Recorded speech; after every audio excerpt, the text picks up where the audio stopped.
Chapter 13 देख रहे हैं, काइनेटिक थ्योरी। बहुत ब्रीफ में इसके बारे में डिस्कस करेंगे।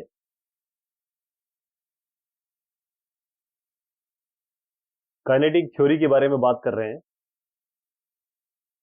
कुछ अजम्पशंस हैं काइनेटिक थ्योरी जब गैसेस की बात होती है।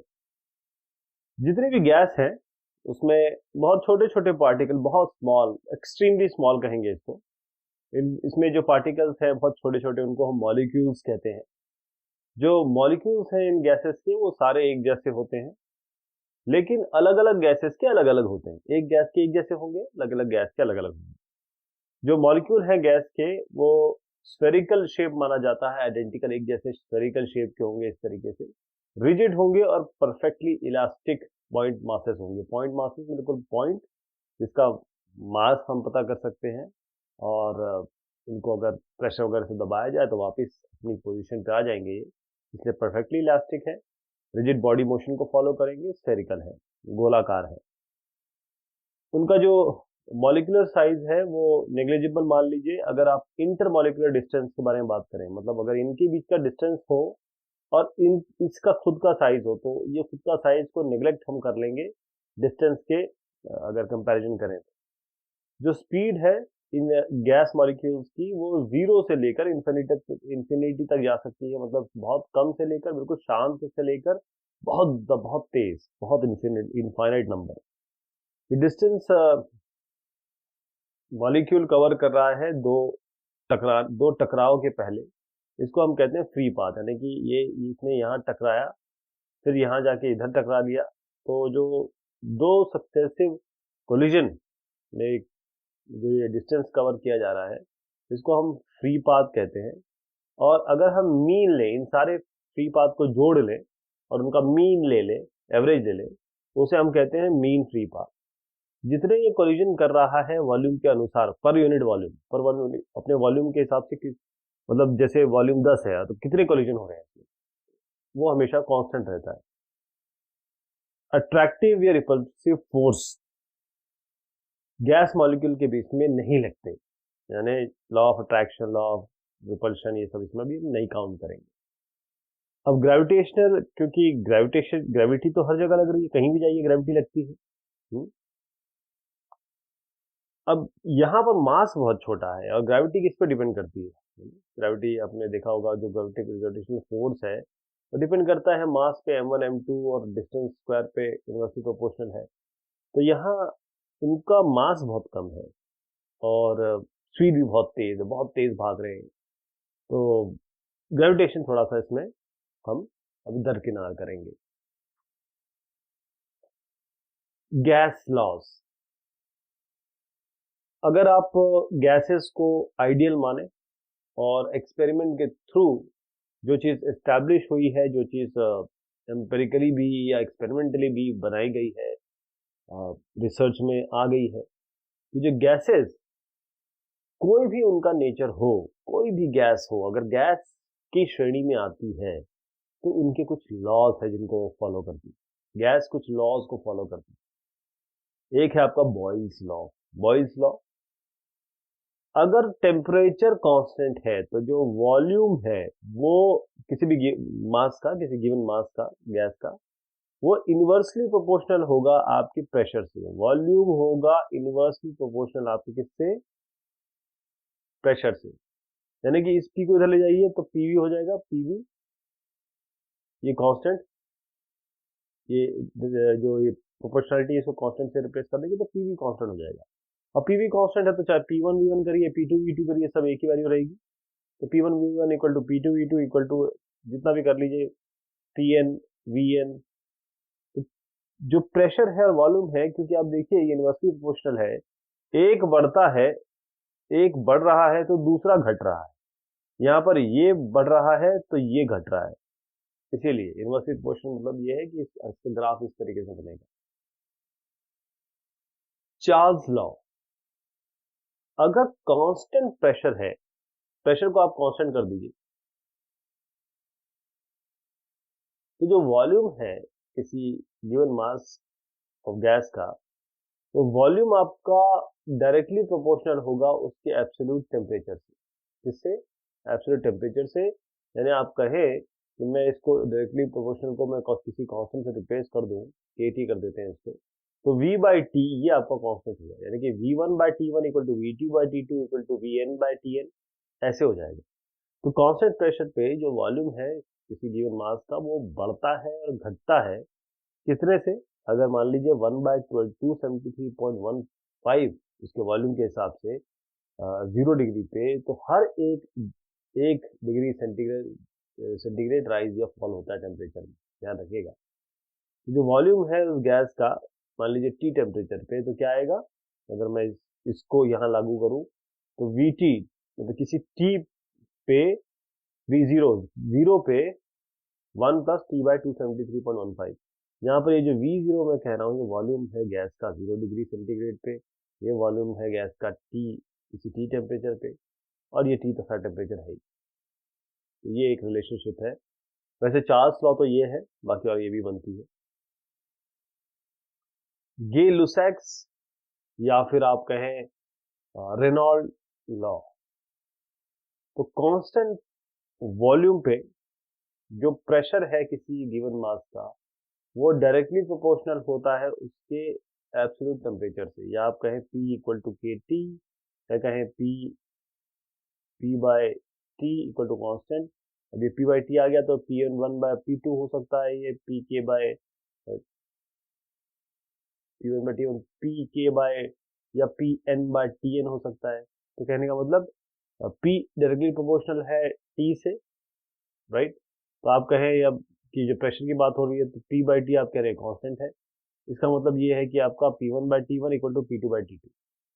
तो किसी कांस्टेंट वॉल्यूम के लिए जो प्रेशर है वो डायरेक्टली प्रोपोर्शनल है उसके एब्सोल्यूट टेम्परेचर से। अब इसी को थोड़ा सा आगे बढ़ाते हैं कि जो कांस्टेंट वॉल्यूम है, जो प्रेशर आपका किसी मास का, वो किसी भी मास का वो बढ़ता है और घटता है किस किस नंबर के हिसाब से, 1/273.15 इसके प्रेशर के हिसाब से 0 डिग्री पे।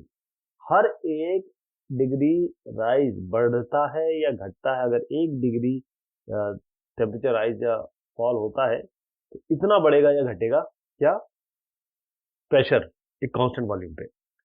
तो वॉल्यूम जो गैस का है T डिग्री सेंटीग्रेड पे देखिए PT equal to P0 1 plus T by 273.15, यानी कि ये जो P0 है ये प्रेशर है गैस का 0 डिग्री सेंटीग्रेड पे, PT जो है प्रेशर है T टेम्परेचर पे, बाकी T तो टेम्परेचर है ही, और ये आपको फैक्टर मैंने बताया। Avogadro law.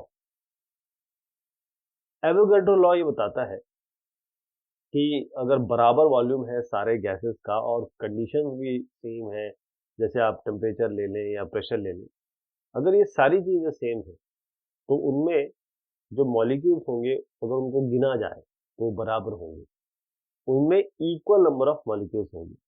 और ये जो स्टेटमेंट है इसको हम एवोगैड्रोस हाइपोथेसिस कहते हैं कि साहब ने दिया कुछ बताया, हाइपोथेसिस कहा, और इनके लॉ के हिसाब से जो एवोगैड्रो लॉ बना, फिर एवोगैड्रो लॉ ने कहा कि जो एवोगैड्रो नंबर है, जितने मॉलिक्यूल्स होंगे 1 ग्राम मोल में उस गैस के, उसको हम बताते हैं एवोगैड्रो नंबर से। तो 1 ग्राम मोल में कितने हुए, देखिए पर ग्राम मोल चल रहा है ये जो नंबर है इस n कहा गया नंबर, कहा गया है एवोगैड्रो नंबर।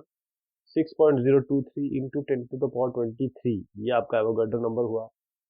और स्टैंडर्ड आपका जो कंडीशन है नॉर्मल टेम्परेचर प्रेशर या स्टैंडर्ड टेम्परेचर प्रेशर पे, टेम्परेचर आपका 273 केल्विन, प्रेशर 1 एटमॉस्फेयर, तो 22.5 लीटर हर एक गैस, 22.5 लीटर जो गैस होगी उसमें इतने 6.023 इंटू 10⁻23 मॉलिक्यूल्स होंगे। इसका मतलब 1 मोल किसी भी गैस का स्टैंडर्ड टेम्परेचर प्रेशर पे 22.4 लीटर वॉल्यूम लेगा, घेरेगा, ऑक्यूपाई करेगा। ये चीजें बड़ी काम करेंगी जब हम प्रॉब्लम सॉल्व करेंगे। स्टैंडर्ड या परफेक्ट गैस इक्वेशन। अब वो गैसेस जो सारे के सारे गैस लॉज को फॉलो कर रही हैं, चाहे आपका चार्ल्स लॉ हो, बॉयल्स लॉ हो, आपका गे-लुसैक्स लॉ हो, ऐसे बहुत सारे लॉ हमने देखे। तो गैसेस जो इन सारे लॉज को, सारे जो भी कंडीशन हो, चाहे प्रेशर या टेम्परेचर, कोई भी कंडीशन हो, इनको फॉलो कर रही है, उनको हम कहते हैं परफेक्ट गैसेस। तो परफेक्ट गैस की इक्वेशन कैसे बनी? PV equal to nRT. इसमें पी बाई टी भी आ गया, कांस्टेंट हो गया, है ना, वी बाई टी भी हो गया, और ये जो जो हमने लॉ देखे वो सारे के सारे इसमें मिला दिए, तो P V equal to NRT आ गया। अब इसमें पी प्रेशर है, वी वॉल्यूम है, टी आपका एब्सोल्यूट टेम्परेचर है, आर इसमें जो आप कैपिटल आर देख पा रहे हैं ये आपका यूनिवर्सल गैस कांस्टेंट है, एन इसमें जो आ रहा है ये नंबर ऑफ गैस है, मतलब नंबर ऑफ गैस में क्या है, मोल्स, MOLES, ध्यान रखिएगा ये मोल्स हैं। कई कई जगह एन की जगह आप म्यू भी देखेंगे नंबर ऑफ मोल्स के लिए, ये एन की जगह म्यू भी दिखेगा आपको। तो इसमें आर की वैल्यू क्या होगी? यूनिवर्सल गैस कांस्टेंट है तो कांस्टेंट ही रहेगी, यूनिवर्सली कांस्टेंट रहेगी, ये 8.31 जूल पर मोल पर केल्विन। रियल गैसेस क्या होती हैं, थोड़ा सा ये real gases, ideal gas law जैसे जो भी सारे गैसेस, जो गैसेस सारे लॉज को फॉलो कर रही है, इनसे थोड़ा सा अलग हटके, क्योंकि ये रियल है, वो आइडियल है। यानी हम कहते हैं ना आइडियल रोड हो बिल्कुल एकदम सपाट, ऐसा नहीं होता ना, थोड़ा गड्ढे भी होंगे, थोड़ा पानी गिरेगा तो स्लिपरी भी होगा, तो हर चीज परफेक्ट नहीं होती। इस तरीके से रियल गैसेस होती है जो परफेक्ट आइडियल गैसेस नहीं है। अब इस रियल गैसेस में क्या क्या होता है, एक तो मॉलिक्यूल आपस में एक दूसरे को अट्रैक्ट करते हैं, दूसरा ये होता है कि ये रियल गैस एक फाइनाइट, बहुत स्पेसिफिक वॉल्यूम ये अपनी घेरती है, जगह घेरती है, ऑक्यूपाई करती है अपनी फाइनाइट वॉल्यूम। तो रियल या वैंडर वॉल गैस इक्वेशन क्या हुई, क्योंकि हम कह रहे हैं कि गैस मॉलिक्यूल्स आपस में अट्रैक्ट कर रहे हैं, तो ये इक्वेशन हुई P plus a by V square, V minus V is equal to R T. इसमें जो ए और बी आप देख पा रहे हैं इसको कहते हैं हम वैंडर वॉल कांस्टेंट। अब जो प्रेशर इन आइडियल गैस के द्वारा आ रहा है वो क्या होता है, P equal to 1/3 mn by V dot C square, 1/3 rho C square कर दीजिए। आप जानिए कि मास होता है वॉल्यूम इनटू डेंसिटी, तो यहीं से हमने इसको लिखा है, रो आया मास बाय वॉल्यूम से, ये मास बाय वॉल्यूम से, और एन तो खैर नंबर ऑफ मोल्स आप देख ही रहे हैं। और एक मोल के लिए क्या करेंगे, हमने अगर एक मोल के लिए कर दिया इसको, तो 1/3 M by V C square, इसमें जो एम वी वगैरह सब आप देख रहे हैं वो सारी वो सिंबल्स हैं जो हम यूज करते आए हैं। मैं फिर से बता देता हूँ कि एम इसमें जो है मास है एक मोल का, एन आपके नंबर ऑफ मोल्स है, वी आपका वॉल्यूम है उस गैस का। अगर आप सी को देखें तो C1 स्क्वायर से CN स्क्वायर तक गए, जोड़ा हमने, डिवाइड कर दिया इसको एन को, तो ये आपका RMS कहलाता है, रूट मीन स्क्वायर वेलोसिटी इन गैस मॉलिक्यूल्स की। बहुत सारी हैं अलग अलग, सबका जोड़ लिया स्क्वायर करके, डिवाइड कर दिया एम से। और एम की बात करें तो ये मॉलिक्यूलर, ये जो कैपिटल एम देख पा रहे हैं आप, ये मॉलिक्यूलर वेट है इस गैस का। पी जो है प्रेशर है, जहां पर पी देखें आप वो प्रेशर है, जहां ई है आपका kinetic energy per unit volume अगर देखा जाए, अगर पी प्रेशर है, ई आपका काइनेटिक एनर्जी पर वॉल्यूम है, डिवाइड बाय वॉल्यूम, उन सबको ई ले लीजिए तो आपका प्रेशर आ जाएगा 2/3 ई, ये ध्यान रखिएगा। काइनेटिक एनर्जी गैस की क्या होती है, जो एवरेज काइनेटिक एनर्जी होती है, या कहें ट्रांसलेशन, जब देखिए ट्रांसलेशन क्या होता है, सीधा जाना, रोटेशनल क्या होता है, घूमना, वाइब्रेशन क्या होता है, थोड़ा सा अपनी जगह पे ही खड़े हुए हिलना। तो एवरेज काइनेटिक एनर्जी ट्रांसलेशन की, आगे बढ़ने की, पर मॉलिक्यूल, हर एक मॉलिक्यूल के हिसाब से गैस की क्या होगी, ये होगी 3/2 kT। kT इसमें बोल्ट्जमैन कांस्टेंट है, ये भी कांस्टेंट वैल्यू है, बोल्ट्जमैन साहब ने दिया। जो एवरेज काइनेटिक एनर्जी है इसकी ट्रांसलेशन देखिए, ये पर मॉलिक्यूल है, ये पर मोल है, पर मोल, मोल के हिसाब से क्या होगा, 3/2 RT हो गया यहाँ पर, यहाँ KT था यहाँ RT हो गया, यहाँ पर आपने कहा R यूनिवर्सल गैस कांस्टेंट है। अगर हम किसी भी गैस के लिए काइनेटिक एनर्जी निकालने की कोशिश करें, तो जो काइनेटिक एनर्जी है किस पे डिपेंड करती है, पूरी तरह टेम्परेचर पे डिपेंड करती है, तो E1/T1 मैं कांस्टेंट लगा दूं यहाँ पर, तो E/T नीचे आएगा, तो E1/T1 इक्वल टू E2, या ये कहे E1/E2 कर देते हैं, E1/E2 ये बराबर होगा T1/T2, और चाहे कितना भी ले लें आगे, EN/TN, EN/EN+1 equal to TN/TN+1, इस तरीके से कर सकते हैं। जो रूट मीन स्क्वायर वेलोसिटी है किसी भी गैस मॉलिक्यूल की, वो हम देते हैं C equal to under root 3 RT by M, यानी कि C प्रेशर और रो के टर्म्स में ये लिख देंगे। अब किसी भी गैस के लिए जो सी है इसमें, ये जो सी आप रूट मीन स्क्वायर वेलोसिटी देख रहे हैं, वो डायरेक्टली प्रोपोर्शनल है किससे, अंडर रूट टी से, इनवर्सली प्रोपोर्शनल है 1/√m से।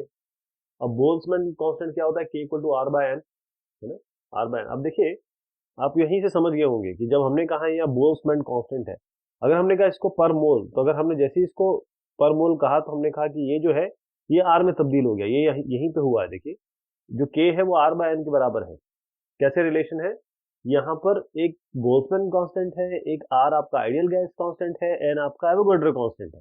तो एवोगाड्रो कांस्टेंट और आपका आर से ही तो निकल के आया बोल्ट्जमैन कांस्टेंट 1.38 इंटू 10 की पावर -28 जूल पर केल्विन। अगर एवरेज स्पीड देखें मॉलिक्यूल की गैस की, तो आप एवरेज स्पीड कैसे निकालेंगे, √8 kT बाय पाई एम, मतलब फिर से हम इसको तब्दील कर दें तो 8 RT by pi M, M capital हो गया यहाँ पे, आर कैपिटल हो गया। तो ये अलग अलग कांस्टेंट के हिसाब से हम ये एवरेज स्पीड निकाल सकते हैं। एक और चीज़ होती है, बहुत जो प्रोबेबल स्पीड होती है मॉलिक्यूल की गैस की, तो हम यहाँ पर अगर देखें तो √2 kT बाय एम, इसको फिर से हम आर और एम के टर्म्स में लिख सकते हैं, √2 RT बाय एम। इसमें ये रूट मीन स्क्वायर वेलोसिटी है, ये मोस्ट प्रोबेबल वेलोसिटी है, और ये आपकी एवरेज स्पीड है। एवरेज स्पीड इन दोनों के बीच में रहती है, यानी कि सबसे बड़ा कौन सा होगा, देखिए सबसे बड़ा जो है, और बीच में कौन सा आ रहा है, सबसे छोटा कौन सा है। जो राइज हो रहा है टेम्परेचर पे, अब रूट मीन स्क्वायर जो स्पीड है गैस मॉलिक्यूल की, इस टेम्परेचर के हिसाब से ऐसे वेरी करती है √T के हिसाब से। अगर आप देखें मॉलिक्यूलर वेट में इंक्रीज हो रहा है तो आरएमएस स्पीड कैसे वेरी करती है, इनवर्सली करती है। अगर आरएमएस स्पीड किसी गैस मॉलिक्यूल की मान लीजिए वो किलोमीटर पर सेकंड में है, तो नॉर्मल टेम्परेचर प्रेशर पे हाइड्रोजन गैस का अगर हम ये लें 3 और आर हमारे पास है, टेम्परेचर 273 केल्विन ले लें, मास ले लें हाइड्रोजन का, तो इस तरीके से वैल्यू आएगी। जो आरएमएस स्पीड है गैस मॉलिक्यूल्स की, ये डिपेंड नहीं करती है प्रेशर उस गैस का, यदि टेम्परेचर कांस्टेंट रहे। क्योंकि बॉयल्स लॉ के हिसाब से हम क्या कहेंगे, जो प्रेशर है डायरेक्टली प्रोपोर्शनल है किसके, डेंसिटी के। तो प्रेशर जैसे इंक्रीज होता है n टाइम्स, तो डेंसिटी वो भी इंक्रीज होगी n टाइम्स, लेकिन जो आरएमएस वेलोसिटी है वो वही वैसी रहेगी, कांस्टेंट ही रहेगी।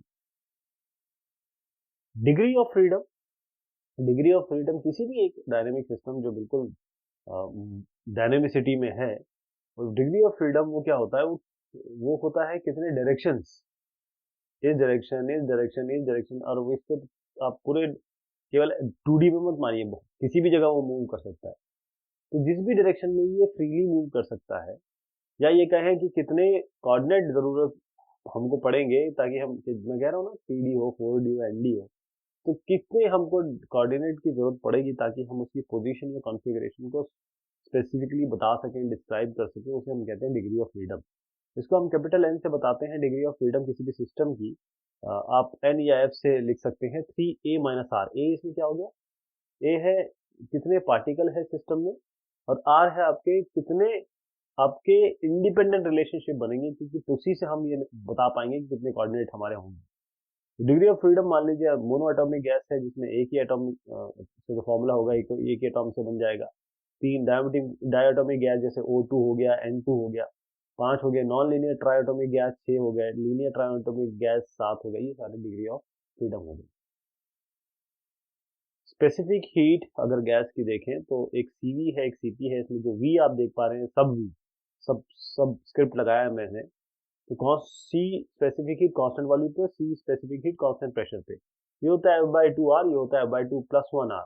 जो रेशियो है स्पेसिफिक हीट गैस की कांस्टेंट प्रेशर कांस्टेंट वॉल्यूम पे, इन दोनों का रेशियो ले लें तो गामा आपका आएगा 1/2, 1 + 2/f, ऐसे आएगा। मीन फ्री पाथ, जो दूरी चली मॉलिक्यूल ने 2 बार टकराने से पहले, जो एवरेज डिस्टेंस ट्रेवल किया इस मॉलिक्यूल ने 2 सक्सेसिव कोलिजन, टकराहट के पहले, इसे हम मीन फ्री पाथ कहते हैं, गामा से रिप्रेजेंट करते हैं। गामा बहुत सारे हो गए वैसे हमारे, तो जो मीन फ्री पाथ है उसको हम गामा से देते हैं KT, इसमें √2 पाई सिग्मा स्क्वायर आपका P आता है। इसमें सिग्मा है डायमीटर उस मॉलिक्यूल का, P आपका प्रेशर है, T आपका टेम्परेचर है, K आपका बोल्ट्जमैन कांस्टेंट है, बाकी √पाई तो कांस्टेंट है ही।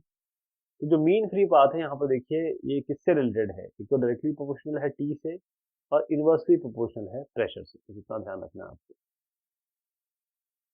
ब्राउनियन मोशन क्या होता है? अगर आप कंटिन्यूअस रैंडम मोशन देखें पार्टिकल का अगर माइक्रोस्कोप के अंदर, तो जो माइक्रोस्कोप की साइज है, जो एयर के अंदर चीजें सस्पेंडेड है उसके उसमें मिली हुई है, घुसी हुई है, या फिर किसी लिक्विड के अंदर ये चीजें मिली हुई है, तो उनका जो माइक्रोस्कोपिक मोशन होता है उसको हम कहते हैं ब्राउनियन। ब्राउनियन तो जो सस्पेंडेड मोशन, जो उसके अंदर चीजें हैं गैस के अंदर या पानी के अंदर, तो जो मूवमेंट हो रहा है वो आपको बहुत सारी लिक्विड या गैसेस में भी मिलेगा, है ना, लिक्विड और गैसेस से भी मिलेगा। तो ब्राउनियन मोशन ये इसलिए होता है क्योंकि जितने भी पार्टिकल सस्पेंडेड हैं अंदर मिले हुए हैं, उनका आसपास के सराउंडिंग से क्या रिलेशनशिप बन रहा है, या एक शब्द इसमें दिया हुआ है unequal bombardment, unequal bombardment of the suspended particle by the molecules of the surrounding medium। जो ब्राउनियन मोशन हो रहा है वो इतना फास्ट मोशन इस तरीके से होता है, या इतना अनइवन मोशन इस तरीके से होता है, क्यों? क्योंकि आसपास की चीजों के हिसाब से वो मूव कर रहे होते हैं। तो किसी भी आइडियल गैस के लिए जो कनेक्शन है प्रेशर, वॉल्यूम और टेम्परेचर में, वो बॉयस लॉ, चार्ल्स लॉ, ये सब लॉज को मिला लें तो PV equal to mu R T होता है इसमें, जिसमें म्यू आप देख पा रहे हैं ये नंबर ऑफ मोल्स है, या फिर आप के बी एन टी कैसे कह सकते हैं, के जिसमें एन जो है वो नंबर ऑफ मॉलिक्यूल्स है, और आर और एन ए इनका बीच में भी रिलेशन है। आर आपका है यूनिवर्सल गैस कांस्टेंट, के बी आपका यूनिवर्सल गैस कांस्टेंट, आर इसमें जो है 8.314 है, के बी आप कह सकते हैं R by N A 1.38 into 10⁻23, जिसमें यूनिवर्सल गैस कांस्टेंट है, के बी भी आपका आर बाय एन ए से आता है, एन ए जो है वो एवोगैड्रो नंबर है। तो रियल गैसेस जो होती है, देखिए दो टाइप की गैस है, ideal gas, real gas. Ideal तो बिल्कुल आइडियल होती है, जैसे रामचंद्र जी, लेकिन रियल गैस जो आइडियल नहीं होते, जो एकदम मतलब महापुरुष नहीं है, रियल गैसेस थोड़ा सा उनमें लॉज का हेर फेर होता है, वो सा लॉ फॉलो नहीं करते। तो रियल गैसेस क्या सेटिस्फाई करते हैं? आइडियल गैस इक्वेशन अप्रोक्सीमेटली, पूरा नहीं करते हैं। बस ये है कि अगर लो टेम्परेचर आप हाई प्रेशर, हाई टेम्परेचर और लो प्रेशर पे ले गए तो ये फॉलो करेंगे। काइनेटिक थ्योरी जो है आइडियल गैस की, उसका रिलेशन कुछ इस तरीके से है। यहाँ पर जो एन है वो डेंसिटी है आपकी, या नंबर के हैं मॉलिक्यूल्स का, एम है आपका मास मॉलिक्यूल का, वी है आपका, अच्छा वी के ऊपर बार है, देखिएगा ये आपका वी के ऊपर बार लग गया, ये आपका मीन स्क्वायर्ड स्पीड है आपकी, ये मीन स्क्वायर्ड स्पीड है। अब आइडियल गैस इक्वेशन के साथ कंबाइन किया जाए तो काइनेटिक इंटरप्रिटेशन टेम्परेचर के साथ क्या होता है, देखिए हाफ एम वी स्क्वायर तो खैर हो गया, 3/2 के बी टी हो गया, वी आर एम एस आपका वी स्क्वायर अंडर रूट, ये भी आप देखिए 3 के बी टी बाई एम। ये आपको बता, देखिए इसमें एक चीज बहुत ध्यान दीजिए कि जो टेम्परेचर है सभी चीजों में, ये आपका काइनेटिक एनर्जी को डिसाइड कर रहा है। ये मेजर तो है, लेकिन इंडिपेंडेंट है, जो गैस कुछ भी या मॉलिक्यूल कुछ भी हो सकता है, टेम्परेचर गैस जो मेजर है वो काइनेटिक एनर्जी का, लेकिन उसके नेचर, कोई भी गैस का कोई भी नेचर हो उससे इंडिपेंडेंट है।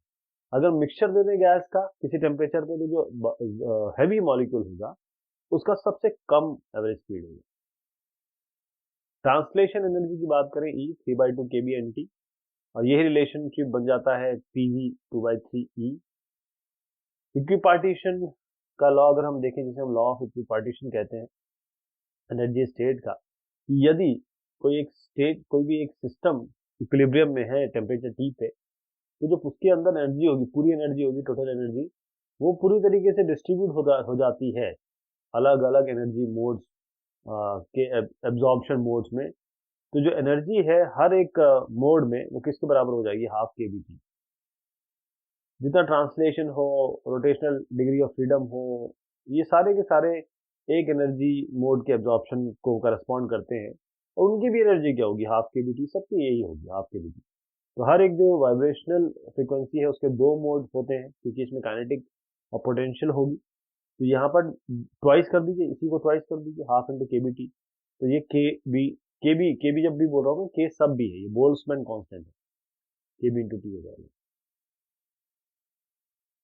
अगर हम इक्विपार्टीशन एनर्जी लॉ को देखें तो जो मोलार स्पेसिफिक हीट है इन गैसेस, ये निकाल सकते हैं, और जो तरीका है, जो वैल्यू है, बड़े एक्सपेरिमेंट वैल्यू से बड़ी एग्रीमेंट में होता है, खासतौर पे स्पेसिफिक हीट बहुत सारे गैसेस की। जो एग्रीमेंट है उसको हम इम्प्रूव कर सकते हैं, इसमें हम वाइब्रेशनल मोड्स मोशन के ला सकते हैं। जो मीन फ्री पाथ है एल, वो एवरेज डिस्टेंस है जितना मॉलिक्यूल ने कवर किया दो टकराव के पहले, वो कुछ इस तरीके का एक्सप्रेशन बनता है उसका। उसमें एन नंबर डेंसिटी है, डी आपका डायमीटर है मॉलिक्यूल का। तो ये काइनेटिक एनर्जी की हमने बात की, या काइनेटिक थ्योरी की बात की। बहुत शुक्रिया, बहुत मेहरबानी आप सभी की।